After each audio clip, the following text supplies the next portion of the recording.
This story was sent to me by Sarah Martinez via email, and it still gives me chills every time I think about it. I thought I was going to die in that basement. The smell of mold and something else I didn't want to identify filled my lungs as I heard footsteps above us, slow and deliberate, like whoever was up there was deciding what to do next. But let me back up and tell you how this all started. I'd been working as a paramedic for about 3 years when this happened. It was a Tuesday night shift in October, one of those crisp autumn evenings where you can smell wood smoke in the air. My partner Jake and I had just finished a routine transport when we got the call around 11:30 p.m. Elderly male, possible heart attack, rural address about 20 minutes outside the city limits. Nothing unusual about that. We got calls like this all the time. The GPS led us down increasingly narrow roads until we were driving through what felt like the middle of nowhere. Old farmhouses dotted the landscape, most of them dark except for the occasional porch light. When we finally found an address, it was a weathered 2-story house set back from the road, surrounded by overgrown trees that seemed to swallow our headlights. The house looked abandoned at first glance, paint peeling off the siding, shutters hanging at odd angles, and a front porch that sagged under the weight of accumulated junk. But there was a dim light flickering in one of the upstairs windows, and our dispatch had confirmed this was the right address. Jake parked the ambulance and we grabbed our gear. The front door opened before we even knocked. A woman in her 40s stood there, her hair disheveled and her clothes rumpled like she'd been sleeping, but her eyes were wide awake, darting between us nervously. She introduced herself as Linda and led us inside without much explanation, just kept saying her father was downstairs and needed help immediately. The house smelled like neglect and something sour I couldn't place. Our flashlights revealed rooms filled with stacks of newspapers, boxes, and furniture covered in dust sheets. Linda led us toward a door I assumed was a closet, but when she opened it, there were stairs leading down into complete darkness. "He's down there," she said, not meeting our eyes. "He collapsed about an hour ago. I tried to move him, but he's too heavy." Jake and I exchanged glances. Something felt off, but we dealt with hoarders and people living in difficult conditions before. We followed her down the creaking wooden stairs, our equipment bags bumping against the narrow walls. The basement was worse than the upstairs. The ceiling was so low that Jake, who was 6'2", had to duck. Water stains covered the concrete walls, and the floor was a maze of cardboard boxes and old furniture. In the far corner, barely visible in the beam of our flashlights, was an elderly man lying motionless on a dirty mattress. As we moved toward him, I noticed there was no clear path. We had to climb over and around obstacles, making it nearly impossible to work efficiently. The man appeared to be unconscious, his breathing shallow and irregular. I knelt beside him to check his vitals while Jake tried to clear some space for our equipment. That's when I heard the door at the top of the stairs close. Not slam, just close with a soft click that somehow sounded final. "Linda?" I called, but there was no response. Jake and I looked at each other and I could see my own unease reflected in his face. He made his way back toward the stairs, stepping carefully around the clutter. "The door's locked," he said quietly, trying to keep his voice calm, "and I don't see a handle or knob on this side." My heart started beating faster. I looked down at the elderly man, whose breathing seemed more labored now. His pulse was weak and thready, and his skin was cold and clammy. But as I continued my assessment, something didn't feel right about the whole situation. His positioning looked deliberate, not like someone who had collapsed naturally. Jake was back beside me now, and I could see the worry in his eyes. We both tried our radios, but we were getting nothing but static.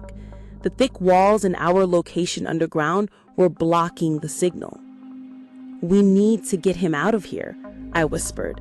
But as I said it, I heard those footsteps above us, slow, measured steps moving back and forth across the floor directly over our heads. But they weren't alone. There were at least 2, maybe 3 people walking around up there. The elderly man's eyes suddenly opened, and for a split second, they were completely alert and focused. He looked right at me, and I swear I saw something like an apology in his expression before his eyes rolled back and he went limp again. That's when Jake grabbed my arm and pointed to something I'd missed in my assessment. There were zip ties scattered around the mattress and what looked like restraints attached to pipes along the wall. This wasn't a medical emergency.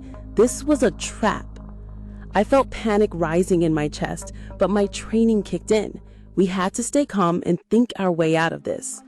Jake was already examining the door at the top of the stairs, using his flashlight to look for any way to force it open. I stayed with the patient, but now I was wondering if he was actually sick or just playing a part in whatever this was. The footsteps above us stopped, and the silence was somehow worse than the sound had been. Then we heard voices, muffled, but definitely multiple people discussing something. I couldn't make out the words, but the tone sounded like they were planning something. Jake came back down and whispered that the door was solid wood with what felt like a deadbolt on the other side. No way we were getting through it without tools we didn't have. That's when we heard a new sound outside, a car starting up. Through the tiny basement window, we saw headlights moving away from the house. "They're leaving," Jake said. But I wasn't sure if that was good news or bad news. We spent the next 20 minutes trying everything we could think of. Jake used his radio battery to try to boost our signal, but we were still getting nothing. We examined every inch of the basement looking for another way out, but the window was too small and too high, and there were no other doors. The elderly man's condition seemed to be genuinely deteriorating now, whether from whatever was actually wrong with him or from stress. I continued monitoring his vitals while Jake worked on finding an escape route. Then we heard the car coming back. Multiple car doors slamming, more voices outside, and they didn't sound friendly. Jake and I positioned ourselves near the stairs, ready to defend ourselves if necessary, when suddenly we heard shouting from outside. Different voices, authoritative ones. "Police, open the door!" It turns out that our dispatch had tried to contact us for a welfare check when we went radio silent for too long. They'd sent a patrol unit to our last known location, and the officers had found our ambulance and investigated when no one answered the door. The people who lived in the house scattered when they saw the police, but Linda and 2 men were caught trying to flee through the backwoods. We never got the full story of what they had planned, but investigators found evidence that they'd done this before, luring first responders into isolated situations. The elderly man was Linda's father, and he did have medical issues, but he'd been coerced into participating in the scheme. He recovered after treatment at the hospital and was placed in protective custody while the investigation continued. I finished out my shift that night, but I couldn't stop thinking about how differently things could have gone. Jake and I both requested transfers to different districts after that. We still keep in touch, and neither of us takes rural calls alone anymore. The thing that haunts me most is how normal it all seemed at first. Just another call, just another patient who needed help. It's made me more cautious, maybe too cautious, but I'd rather be paranoid than trapped in someone's basement again.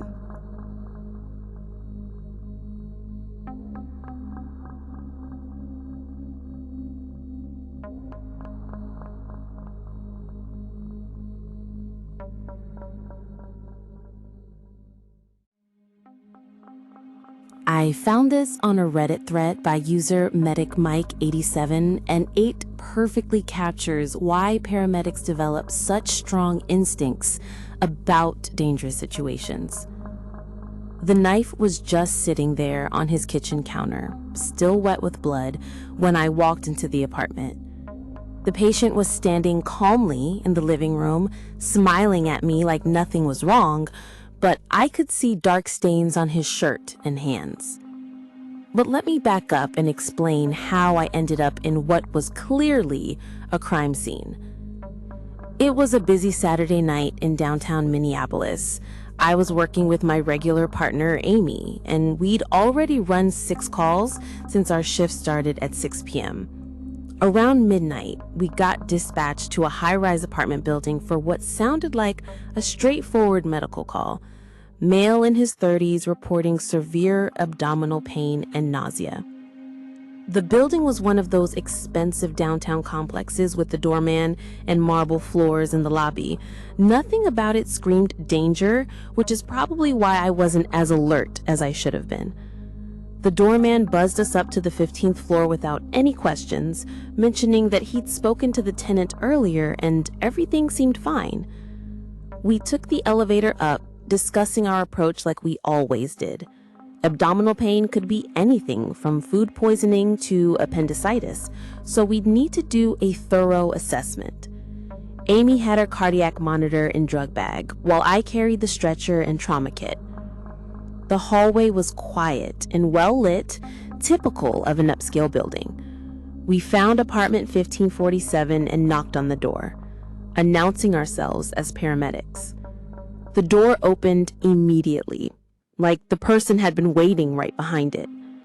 The man who answered was tall and thin, probably in his early 30s, wearing jeans and a dark t-shirt. He seemed calm, maybe too calm for someone experiencing severe pain, but patients react differently to discomfort. He introduced himself as Marcus and invited us inside. That's when I should have trusted my instincts. The apartment was immaculate except for one thing. There were drops of what looked like blood leading from the front door toward the kitchen. Not a lot, but enough to create a clear trail across the hardwood floor.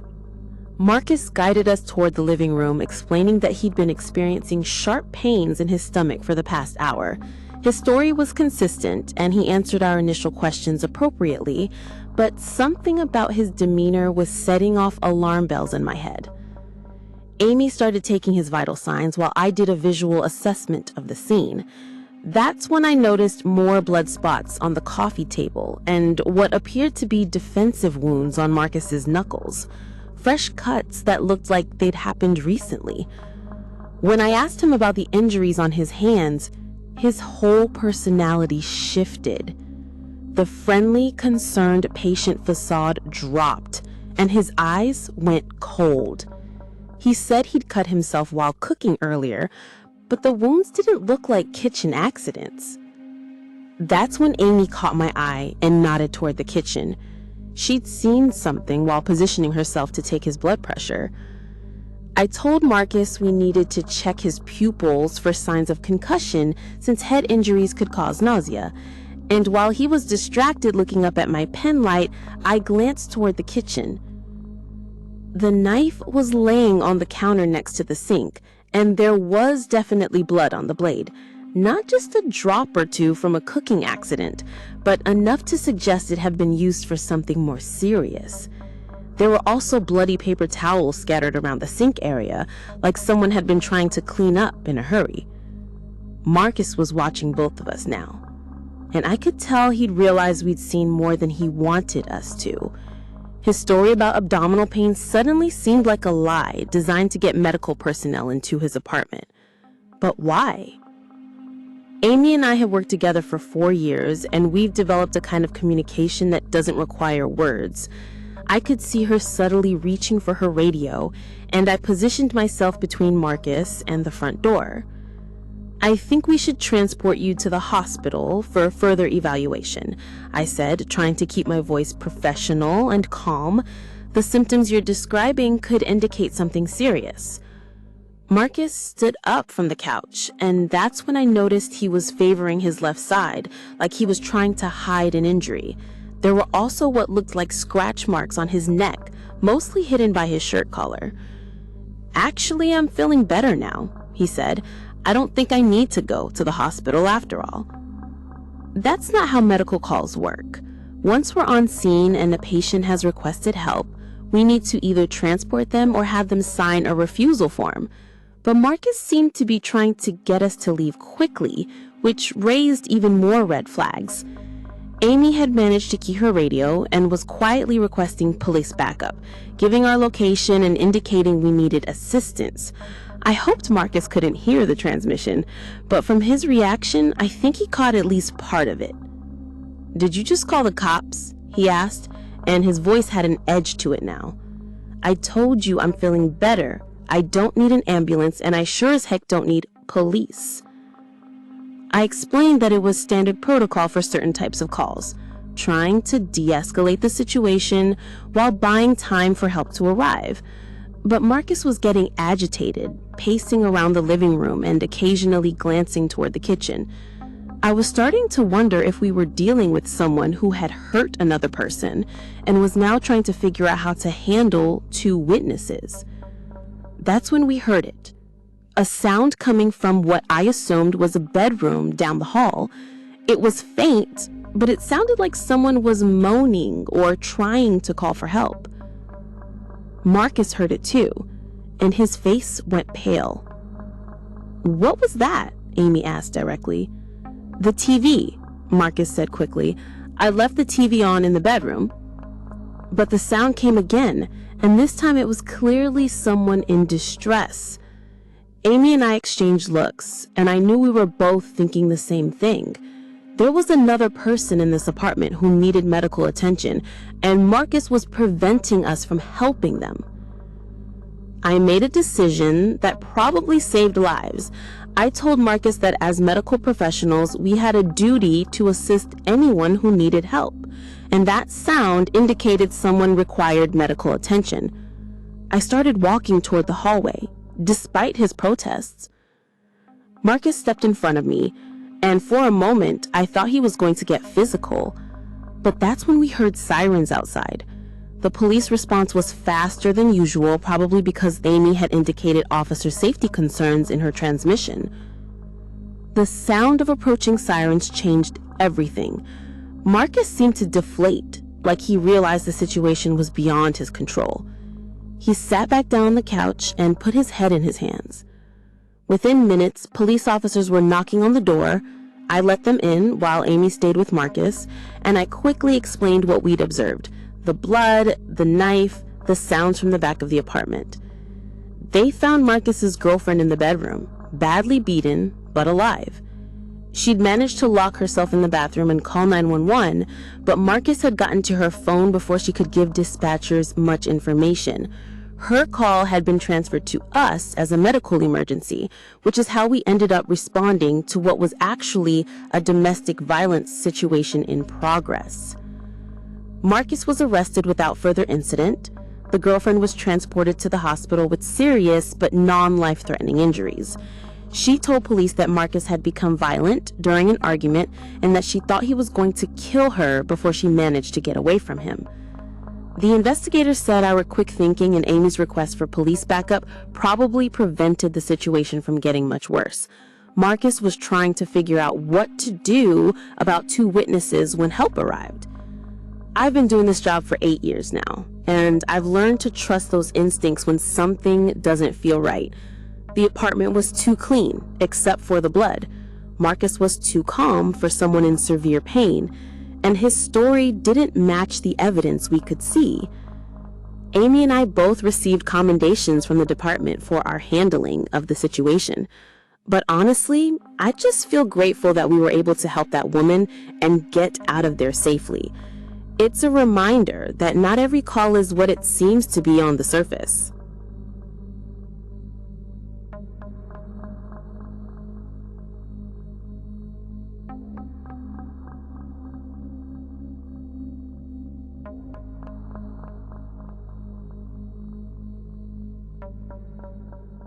Story 3. This was shared with me on Instagram by Ashley Chen, and it shows how quickly a routine call can turn into a nightmare scenario. I was trapped in the back of my own ambulance with a man who had just confessed to multiple murders, and my partner was unconscious in the driver's seat after being attacked. The patient restraints were broken.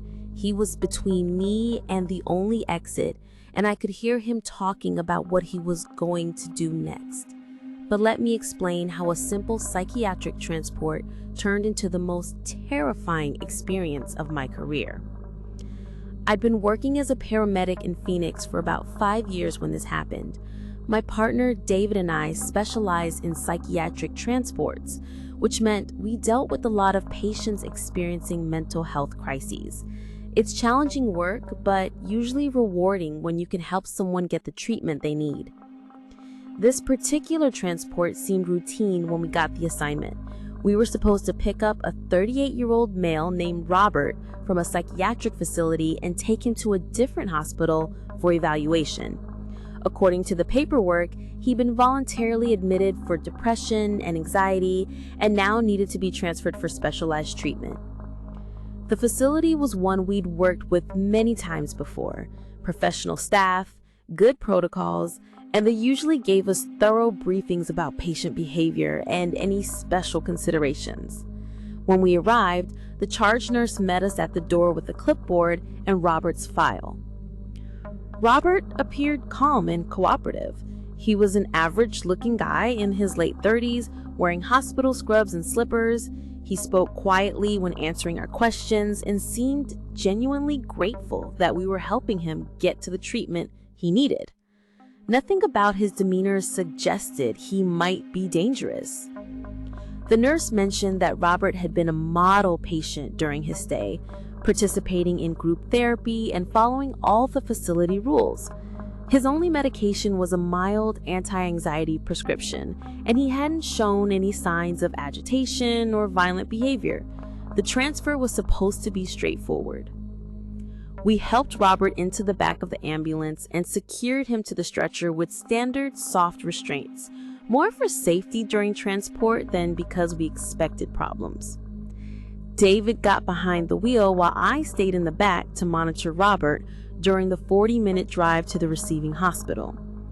For the first 20 minutes, everything was normal. Robert was quiet but responsive when I checked on him. He mentioned being nervous about the transfer, but said he was looking forward to getting more specialized help. We talked about general topics, the weather, how long he'd been in Phoenix, nothing personal or triggering. The conversation changed when Robert started asking me questions about my job. He wanted to know how long I'd been a paramedic, what kind of calls I responded to, whether I ever seen anyone die. His questions became more specific and detailed, focusing on violent situations and traumatic calls. I tried to redirect the conversation, but Robert seemed fixated on death and violence. He asked if I had ever been scared during a call, if I had ever thought I might not make it home. His tone was still calm, almost conversational, but the subject matter was making me uncomfortable. That's when he started talking about his own experiences with violence. At first, I thought he was describing things he'd witnessed or maybe scenes from movies, but as he continued, the details became too specific and personal to be anything but first-hand accounts. Robert described attacking someone in a parking garage, talking about it like he was discussing a trip to the grocery store. He mentioned how surprised his victim was, how they tried to fight back but weren't strong enough. The casualness in his voice was chilling. I reached for my radio to contact David in the front cab, but Robert noticed my movement and his whole demeanor shifted. The calm, cooperative patient disappeared, and someone completely different was looking back at me. His eyes were focused and predatory in a way that made my skin crawl. "Don't do that," he said quietly. "We're having such a nice conversation." I realized the soft restraints weren't actually securing him to the stretcher. He'd somehow worked his hands free without me noticing, and now he was sitting up on the gurney like the restraints weren't there at all. I couldn't understand how he'd gotten loose so quickly and quietly. Robert continued talking about his attacks, describing 3 different people he claimed to have killed in the past 6 months. He provided details that were too specific to be made up. Locations, victim descriptions, methods used. I was listening to a confession from someone who had been masquerading as a psychiatric patient. I tried to signal David through the partition window, but Robert was watching my every movement now. When I reached for the radio again, he grabbed my wrist with surprising strength. His grip was firm enough to hurt, but not enough to leave marks. I said, "Don't do that. I'm not done telling you about my work yet." That's when I realized the psychiatric admission might have been a cover story. Robert had voluntarily committed himself to a psychiatric facility where he'd been the perfect patient for 2 weeks, establishing a history of cooperation and stability. The transfer to another facility was his exit strategy. He started describing his plans for after the transport, talking about how he'd already identified his next victim and where he was going to strike next. The level of detail and planning he described was terrifying. This wasn't someone having violent fantasies. This was someone who had killed before and was planning to kill again. I looked toward the front of the ambulance, hoping to catch David's attention, but I could see he was focused on navigation and traffic. The partition between the cab and patient area was thick enough that he couldn't hear our conversation over the road noise. Robert noticed me looking forward and smiled. "He can't help you," he said, "and when we get to the hospital, I'm going to walk away like nothing happened." Who's going to believe that a cooperative psychiatric patient confessed to multiple murders during a routine transport?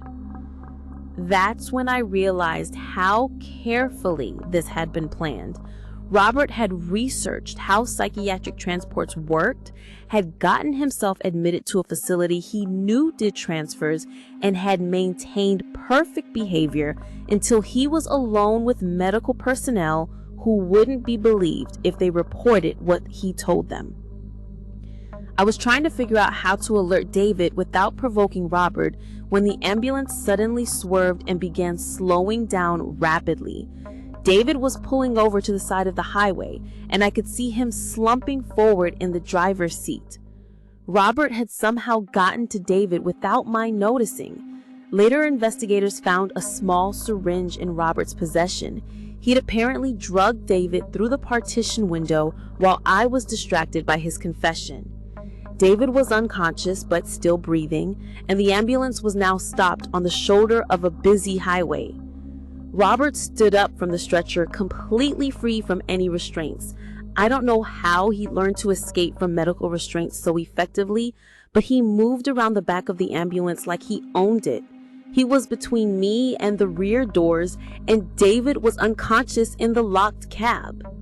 "Now we have some privacy," Robert said, and his voice carried a threat that made my blood run cold. I was trapped in my own workplace with someone who had just confessed to being a serial killer, and no one knew we were in danger. Our radio checks weren't scheduled for another 15 minutes, and we were on a stretch of highway where traffic was light. Robert started moving towards me, and I grabbed the first thing I could reach, a large flashlight we kept mounted on the wall. It wasn't much of a weapon, but it was heavy enough to do damage if I could use it effectively. "You don't want to do that," Robert said, but he stopped advancing. I was hoping we could handle this without anyone getting hurt.